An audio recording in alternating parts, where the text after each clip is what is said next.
आराधना सुधा, आप देख रहे हैं हिंद लाइव 2.0। भारत जोड़ो यात्रा एक ऐसी ऐतिहासिक यात्रा है जिसका वर्णन आज संपूर्ण भारत देश में हो रहा है।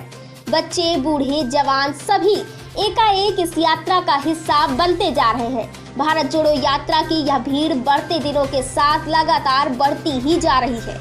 यह यात्रा राहुल गांधी और तमिलनाडु के मुख्यमंत्री मुथुवेल करुणानिधि स्टालिन के द्वारा 7 सितंबर 2022 को कन्याकुमारी से आरंभ की गई थी।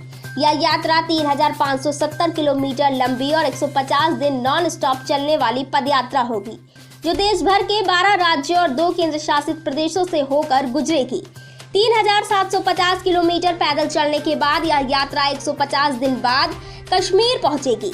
अपनी इस पदयात्रा के जरिए राहुल गांधी न सिर्फ कांग्रेस की खोई हुई जमीन तलाशने की कवायद में जुटे हैं, बल्कि पार्टी नेताओं और कार्यकर्ताओं में भी नया जोश भरने की कोशिश कर रहे हैं।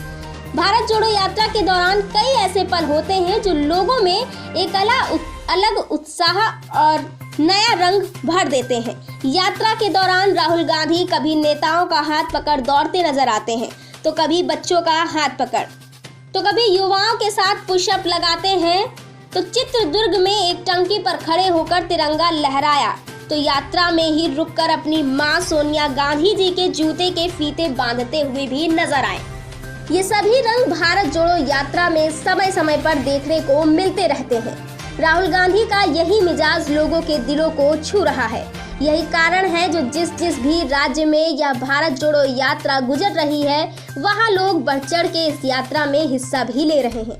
इस यात्रा में शामिल होने वाले यात्रियों को भारत यात्री, अतिथि यात्री और प्रदेश यात्री नाम की 3 कैटेगरीज में रखा गया है। 55 दिन पूरे होने के बाद भारत जोड़ो यात्रा 1250 किलोमीटर से ज्यादा का सफर तय कर चुकी है। यह सफर तय करते हुए वह तमिलनाडु, केरल, आंध्र प्रदेश और कर्नाटक से गुजरते हुए तेलंगाना पहुंच चुकी है, जिसका अगला पड़ाव मध्य प्रदेश होगा। ऐसा पहली बार नहीं है जब भारतीय राजनीति में कोई पदयात्रा या रथ यात्रा कर रहा हो। हमारे देश की राजनीति में यात्राएं जन समर्थन हासिल करने का एक सटीक मंत्र रही है। सबसे पहली पदयात्रा की शुरुआत सन 1930 में महात्मा गांधी द्वारा दांडी मार्च के रूप में की गई थी, जिस यात्रा ने राजनीतिक शक्ति का दुनिया को एहसास कराया था। फिर 1982 में एन.टी. रामा के द्वारा चैतन्य रथम यात्रा की गई। 1990 में लाल कृष्ण आडवाणी द्वारा रथ यात्रा, जिसकी मदद से बीजेपी कांग्रेस के बाद भारत में दूसरी बड़ी राजनीतिक ताकत बन गई।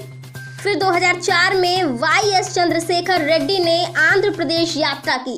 2004 के बाद 2017 में जगन मोहन रेड्डी ने प्रज्ञा संकल्प यात्रा की और अब 2022 में राहुल गांधी के नेतृत्व में भारत जोड़ो यात्रा। राहुल गांधी ने भारत जोड़ो यात्रा को अपने लिए तपस्या बताते हुए कहा कि उनका मकसद लोगों से जुड़कर उनकी समस्याओं को समझना है। लोगों का मानना है कि यह यात्रा केंद्र में एनडीए की सरकार के दौरान देश में बढ़ रहे आर्थिक असमानता के खिलाफ और जाति, धर्म, भाषा, नस्ल और रंग के आधार पर बढ़ रहे भेदभाव और अपराध के खिलाफ और केंद्र के सरकार द्वारा सत्ता और सरकारी एजेंसियों के दुरुपयोग के खिलाफ और बेरोजगारी, महंगाई जैसे मुद्दों को उठाने के लिए है।